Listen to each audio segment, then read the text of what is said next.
China space station versus international space station. China Tiangong space station finally তৈরি করা হয়ে গেছে, কিন্তু এটা কি ইন্টারন্যাশনাল স্পেস স্টেশনকে টক্কর দিতে পারবে? ইন্টারন্যাশনাল স্পেস স্টেশনের ওজন 420 টনের কাছাকাছি আর এর দৈর্ঘ্য 109 মিটার, কিন্তু তিয়াংগং স্পেস স্টেশন এর সাথে তুলনা করলে এর কাছে এটা কিছুই না। এর ওজন হলো 100 টন আর দৈর্ঘ্য হলো 37 মিটার।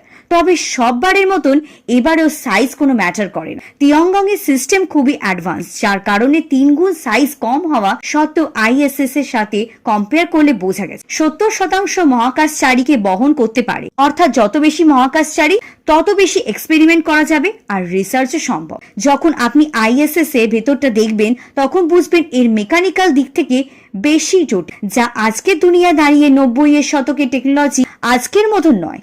ওই দিক থেকে তিয়াংগং খুবই পরিষ্কার ও উন্নত। চায়না স্পেস স্টেশন ভবিষ্যতে আইএসএস কে টক্কর দিতে পারবে? আপনি কি ভাবেন?